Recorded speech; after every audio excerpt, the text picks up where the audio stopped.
que el decreto 67, como bien señaló Catherine, son las normas mínimas, lo mínimo que tenemos que considerar nosotros cuando vemos temas de evaluación, calificación y promoción, ¿ya?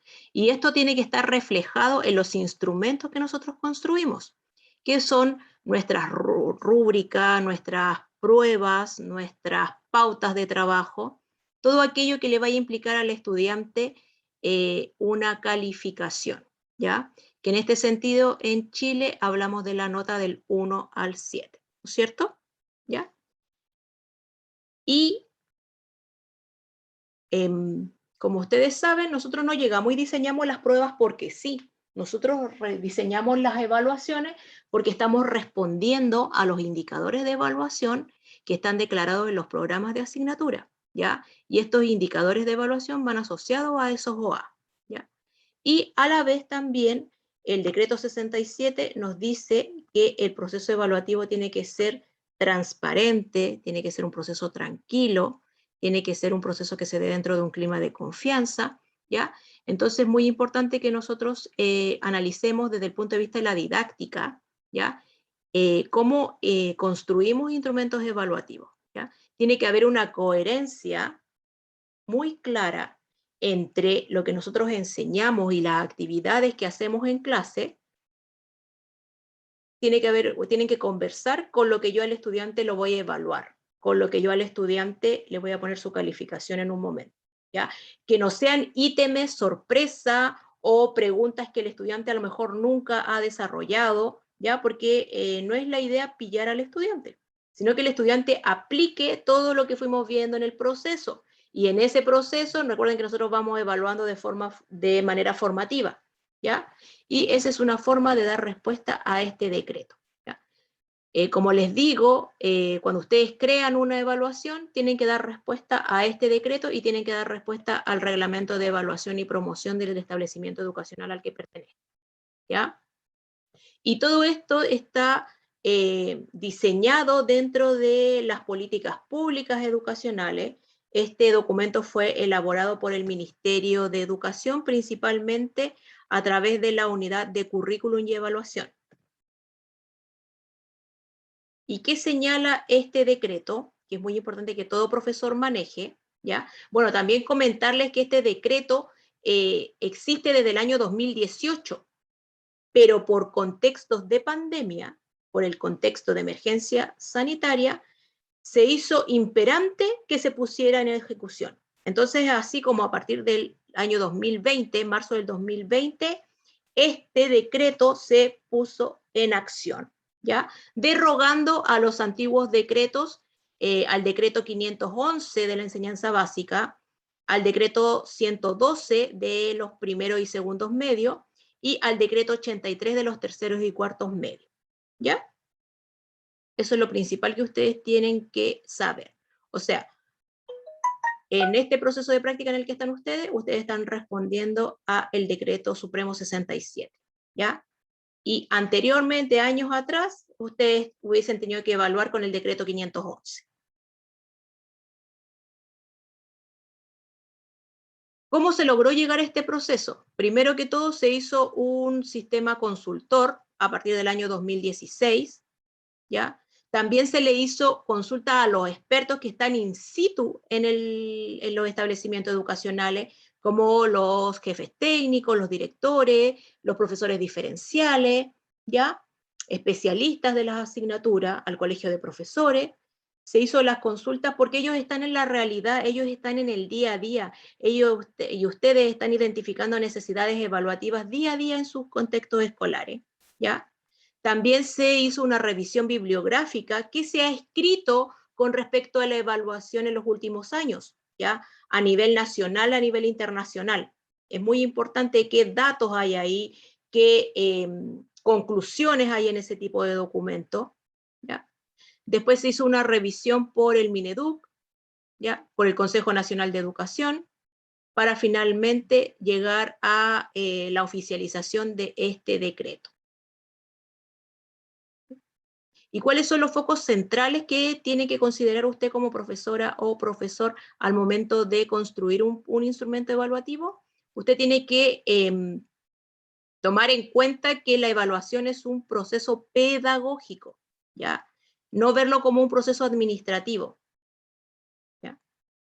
Tratar de minimizar los casos de repitencia a través de los sistemas de acompañamiento al aula, al niño o niña, ¿ya? A través del monitoreo constante, las evaluaciones formativas, ¿ya? Aplicar remediales en caso de que sea necesario, reestructurar nuestra planificación, ¿ya? Recuerden que la planificación es flexible, es adaptable, ¿ya? Para así poder evaluar, calificar y promover, ¿ya?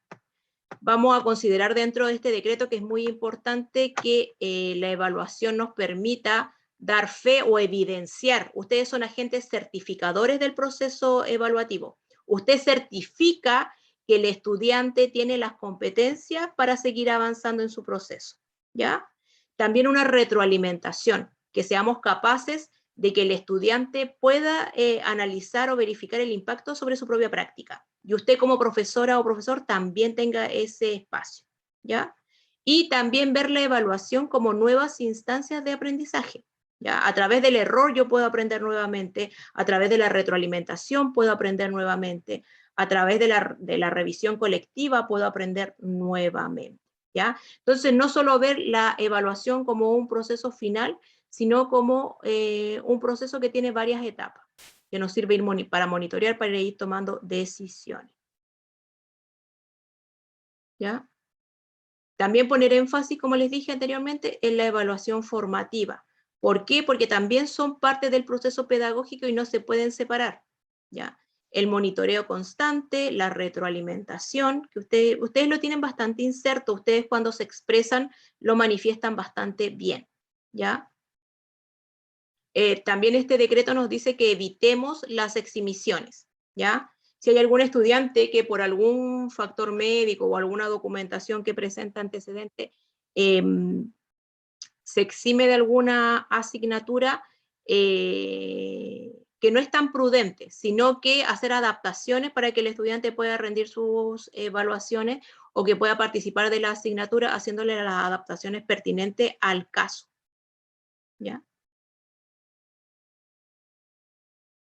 Permitir también que el estudiante participe de forma activa dentro del proceso y el apoderado también, ¿ya? Comentarle, socializarle que se está trabajando con los estudiantes al apoderado, ¿ya? En reunión de apoderados comentar en qué se está trabajando, mandar ciertas comunicaciones, mandar ciertas notitas, ¿ya? También siempre que el estudiante sepa cómo se le va a evaluar antes de, ¿ya? Es muy importante. Por eso se habla mucho de trabajar con pautas, con rúbricas, que tienen que ser socializadas previamente a, no que llegue el momento de la evaluación y el estudiante diga, no sé qué me van a evaluar, o qué me van a preguntar, o cómo me lo van a preguntar, o cómo tengo que plantear. La idea es que eso esté consensuado y para ir erradicando la percepción negativa que tienen los niños y niñas hacia la evaluación, ¿ya? Si es transparente, si yo sé las reglas del juego, me es más fácil poder desarrollarme y poder estar tranquila cuando desarrollo esa evaluación, ¿ya? Te permite también, la idea es que tú puedas tener tu espacio para la reflexión pedagógica, ¿ya? Ir analizando, debatiendo con tus pares o de forma individual los criterios de evaluación, las evidencias evaluativas, y tomar decisiones acordes al proceso, acordes a la progresión y acorde a los logros que tú estás buscando para poder dar cumplimiento a tu OA, ¿ya? Desde el punto de vista pedagógico, el uso de la calificación desde un punto de vista pedagógico, ¿ya? No es, la calificación no es de corte administrativo, no es que voy y pongo un timbre en una oficina y termino el proceso, ¿ya? Desde el punto de vista pedagógico, se apunta a que todas las asignaturas tengan el mismo valor en el promedio final, ¿ya? Que no tengan ciertos porcentajes o matices o que alguna asignatura valga más o menos que la otra, ¿ya?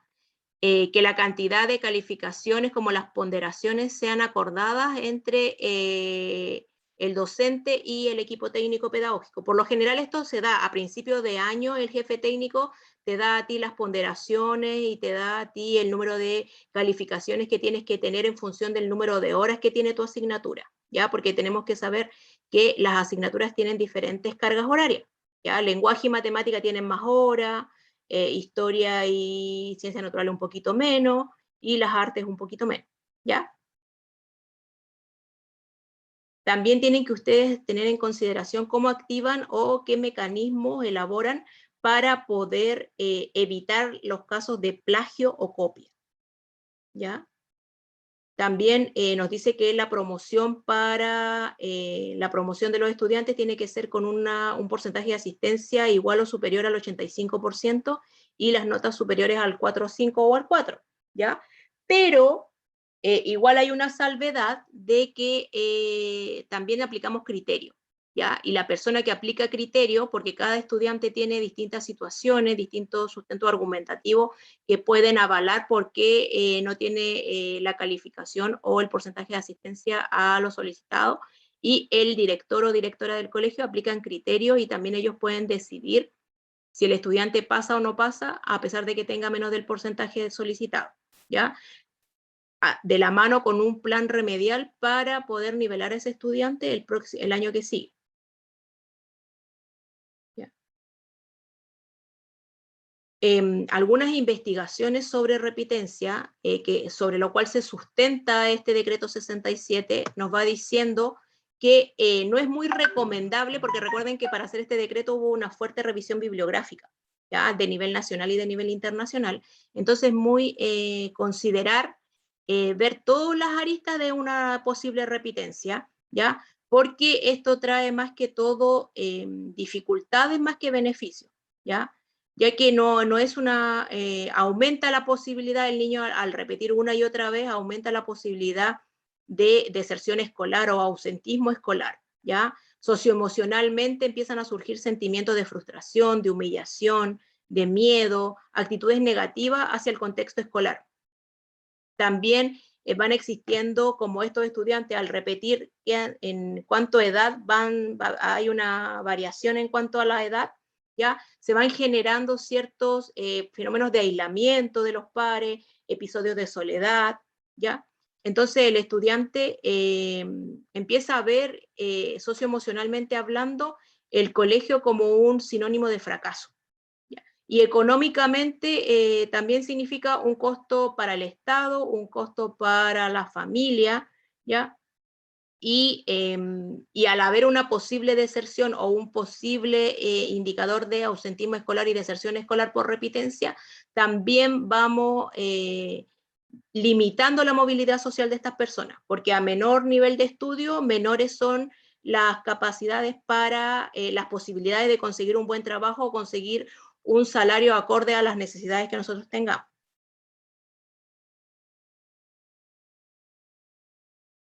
¿Ya? Entonces ustedes tienen que focalizar en tratar de ir previniendo las dificultades, ir previniendo, ir entre comillas anticipándose a las posibles dificultades del proceso de enseñanza-aprendizaje que puedan tener nuestros niños y niñas, ¿ya? Ir monitoreando, ir identificando, ir haciendo modificaciones, adaptaciones durante el año escolar. No esperar a que llegue el final de año para decir a este estudiante a lo mejor no tiene las competencias para poder ser promovido al año que sigue, ¿ya?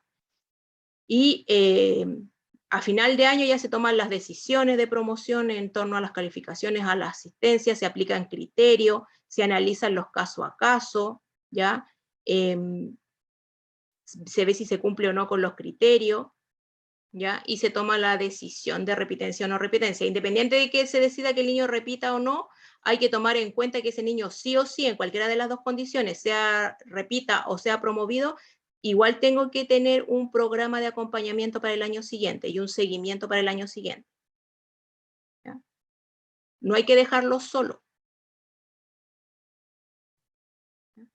Como les digo, entonces las ideas claves son prevenir, monitorear y el acompañamiento. Ya si a alguno de mis estudiantes le va mal en su proceso evaluativo, bueno, ir analizando por qué, ir acercándome, ir indagando con los otros colegas, ir a conversar con a lo mejor el proyecto de integración, con la psicopedagoga, con la profesora de educación diferencial, si es que cuenta el colegio.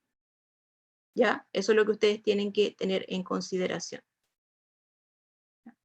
Acá también están los resguardos y algunas sugerencias que ustedes tienen que tener o para comprender que es un acompañamiento pedagógico, ¿ya? Que es un seguimiento continuo, ¿ya?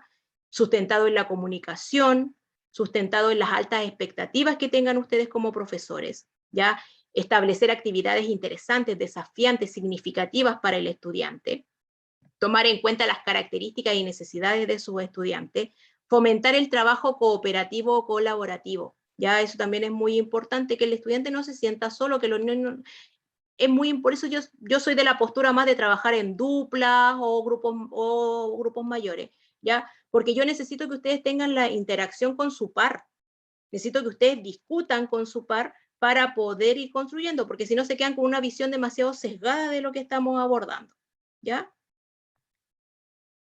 También ver por qué no, que a lo mejor hacer derivaciones, ¿ya? A lo mejor yo tengo que derivar y activar mis redes internas y externas de mi establecimiento educacional, ¿ya? Pero ¿quién es el primero que visualiza eso? Ustedes como profesores jefes, ¿ya? Y si ustedes no hacen la respectiva ficha de derivación, ya en los colegios se habla de las fichas de derivación a la persona que uno necesita que le colabore, y a veces los profesores evitan ese trámite o le sacan la vuelta a ese tipo de trámite, y el problema persiste, persiste, persiste, hasta que finalmente sí efectivamente se cumple la profecía autocumplida de que el estudiante repite, ¿ya? Pero es porque algo dentro del proceso falló,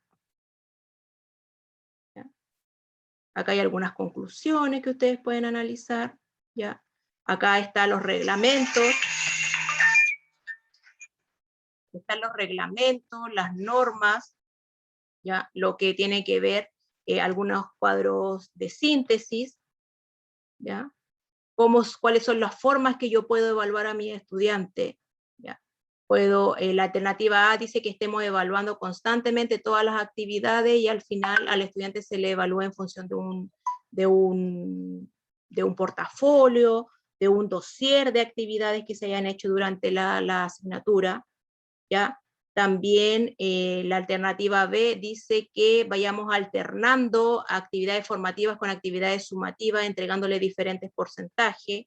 Y la alternativa C que dice que vayamos en una medida que se vaya retornando a la presencialidad, que nosotros ya estamos en esa etapa, ir alternando e integrando evaluaciones formativas, evaluaciones sumativas, retroalimentaciones, autoevaluaciones, coevaluaciones, heteroevaluaciones, ¿ya?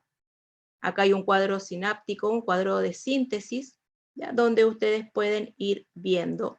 Y acá también te dan sugerencias de actividades.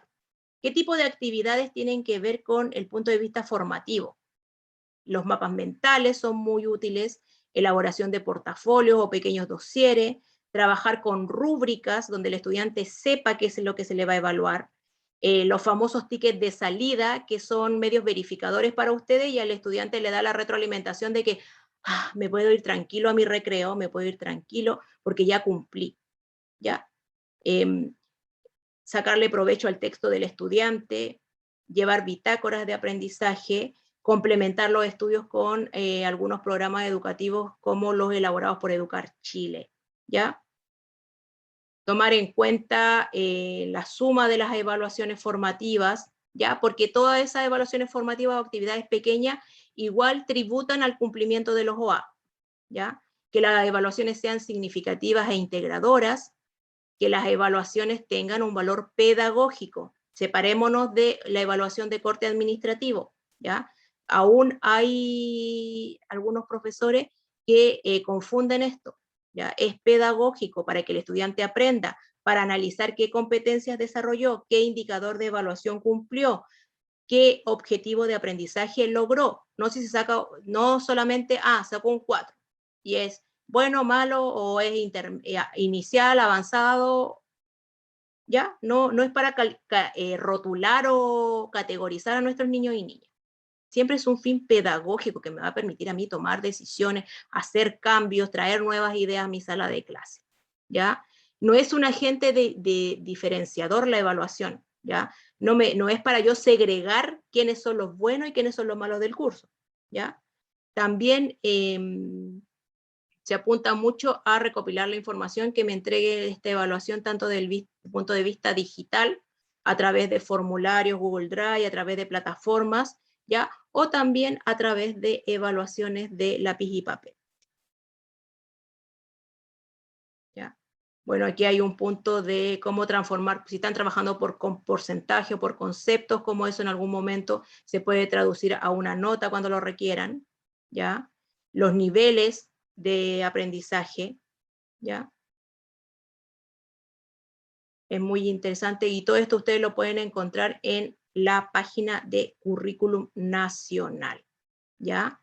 Esto era muy importante que ustedes lo tengan en consideración porque el decreto 67 ustedes lo van a tener que aplicar o dar respuesta o que su evaluación o su diseño evaluativo dé respuesta a lo que se señala en el decreto 67, ¿ya? Eso sería un poquito para teorizar lo que es la evaluación desde una mirada más didáctica,